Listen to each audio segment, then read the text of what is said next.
Hai semua, balik lagi bersama sang pemimpi. Kalian tahu nggak apa itu pendidikan?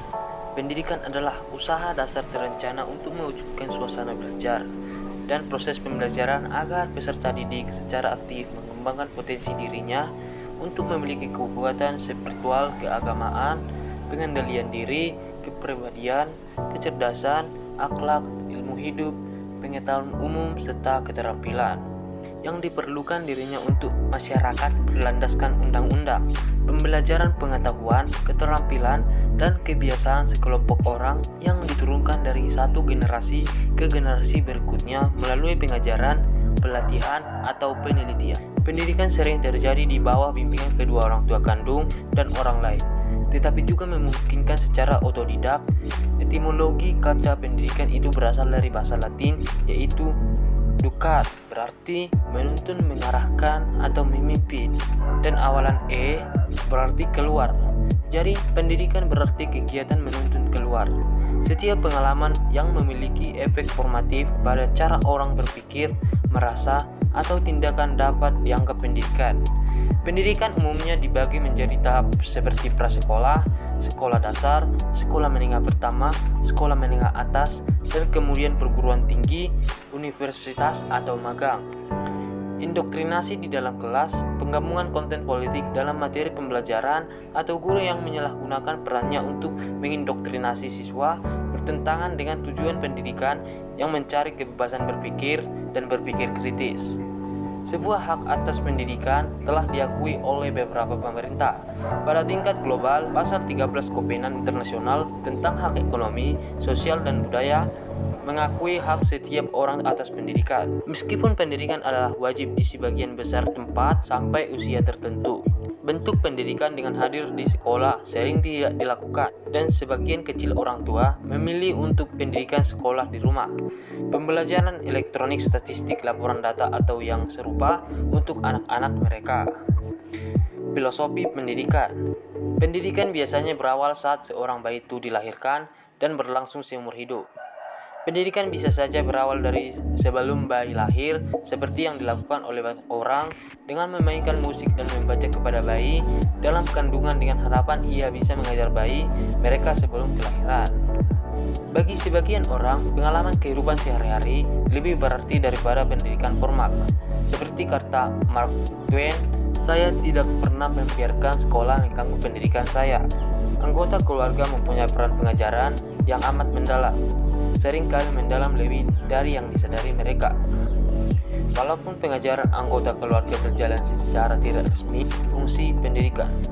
Menurut Horton dan Hunt, lembaga pendidikan berkaitan dengan fungsi yang nyata atau manifest berikut: mempersiapkan anggota masyarakat untuk mencari nafkah, mengembangkan bakat perseorangan demi kepuasan pribadi dan bagi kepentingan masyarakat, melestarikan kebudayaan, menanamkan keterampilan yang perlu bagi partisipasi dalam demokrasi. Fungsi laten dari berbagai pendidikan adalah sebagai berikut: mengurangi pengendalian orang tua. Melalui pendidikan, sekolah orang tua melimpahkan tugas dan wewenangnya dalam mendidik anak kepada sekolah, menyediakan sarana untuk pembangkangan. Sekolah memiliki potensi untuk menanamkan nilai pembangkangan di masyarakat. Hal ini tercermin dengan adanya perbedaan pandangan antara sekolah dan masyarakat tentang suatu hal, misalnya pendidikan seks dan sikap terbuka. Mempertahankan sikap kelas sosial, pendidikan sekolah diharapkan dapat mensosialisasikan kepada para anak didiknya untuk menerima perbedaan prestis, privilege, dan status yang ada dalam masyarakat. Sekolah juga diharapkan menjadi saluran mobilitas siswa ke status sosial yang lebih tinggi atau paling tidak sesuai dengan status orang tuanya. Memperpanjang masa remaja. Pendidikan sekolah dapat pula memperlambat masa dewasa seseorang karena siswa masih tergantung secara ekonomi pada orang tuanya. Menurut David Popeno, ada 4 macam fungsi pendidikan, yakni sebagai berikut: transmisi atau pemindahan kebudayaan, memilih dan mengajarkan peranan sosial, menjamin integritas sosial, sekolah mengajarkan corak kepribadian, sumber inovasi sosial ekonomi. Telah dikemukakan bahwa tingkat pendidikan yang tinggi sangat penting bagi negara-negara untuk dapat mencapai tingkat pertumbuhan ekonomi yang tinggi. Analisis empiris cenderung mendukung prediksi teoritis bahwa negara-negara miskin harus tumbuh lebih cepat dari negara-negara kaya karena mereka dapat mengadopsi teknologi yang sudah dicoba dan diuji oleh negara-negara kaya.